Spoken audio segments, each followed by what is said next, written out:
Hello and welcome to Expansion Revolution Nuggets. Thank you so much for joining me today. It's such an exciting moment. It's been so long since we've been back to you guys. And I just felt like, just before we wrap up the year, it will be good to get back to you and share some wisdom, share some insights that can help your life to become better. 2022 is about to go towards an end. And in this video, I just want to share in this podcast some of the practical ways of ending a year right. So if you want to title this video, think about this podcast as how to end your year well. And I'm specifically looking to the year that we are in right now, the year 2022. What are some of the things that we can do at a practical level that can help you to end the year well? Now here in this, I'm going to run through part 1 and part 2 and part 3 of the same thing. So I want to start by discussing 3 important things you need to do in order for you to end your year well. Here's the number 1. Note the things that you are doing well. So to end a year well, you need to identify certain things that you have been doing well in a year and say, in area B, in area C, in area D, I have been doing well. Why is it important for you to know things that you are doing well? It's because in the power of driving towards success, good areas of excellence and good areas of achievements are indicators of areas of focus. Sometimes in our life, we just see ourselves doing well in an area and we don't consciously get to know what this area is and what needs to be done in order for us to do well in this area. And guess what happens?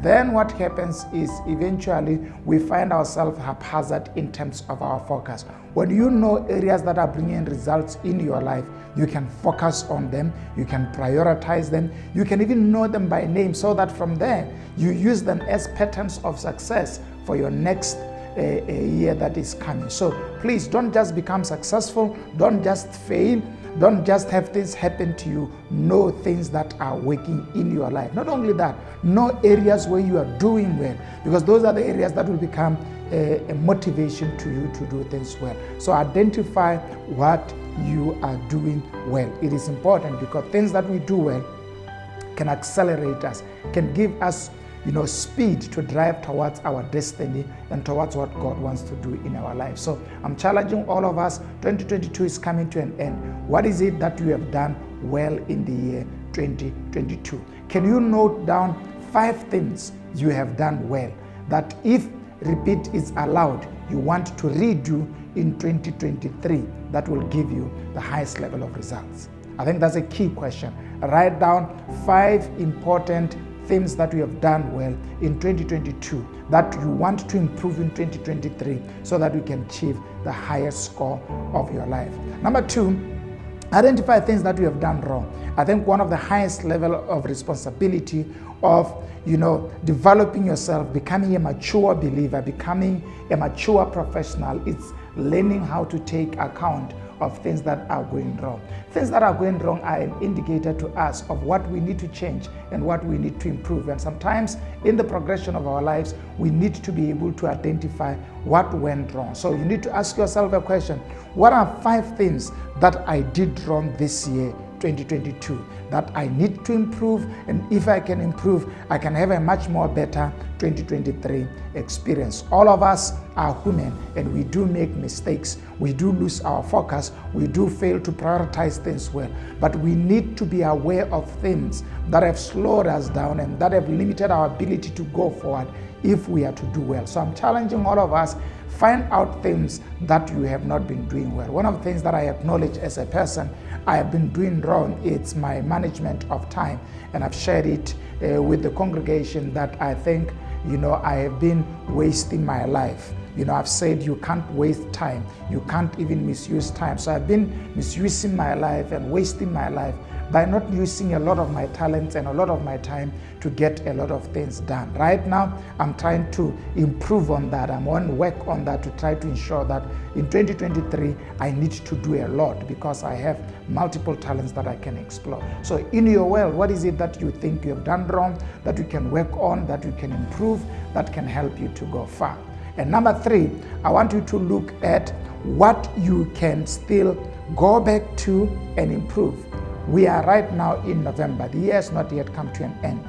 Go back to your plan, go back to your resolution and look at it and look at things that you still have 30 days for you to push them forward and get them done. Sometimes we die before our death and we allow ourselves to give up and raise up our hands even before we try. But I want to encourage you, there is something that you can still get done in the year 2022. So find out some few things that we can get done. And I think I like to put it in a question format. Find 3 things that you can get done within the next 20 days or the next 20 days that can help you end your year well. It may be you making a U-turn in one area of your life, you changing that habit, you introducing a new habit, whatever that you can do in the next 20 or 3 weeks that can help change you and help, improve your results or your performance in the year 2022. Please do it.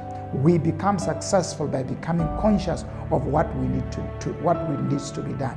And I said this to the church, that it's important for us to recognize God does not control our time. He just gives it to us. We have the duty to manage it and to use it so that we gain more and achieve more within the parameters of the time that God has given to us as a gift. You have a gift today. It's called time. How are you using it and how can you maximize it?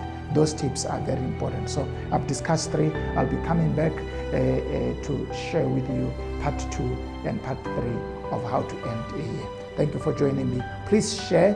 Please like our page and like our podcast and promote them in the area where you are. Let other people listen. And for you that are watching on YouTube, and make sure that you subscribe and let's keep empowering you to make your life to become better. This is Expansion Revolution. I am OJ Matiba. Thank you for watching.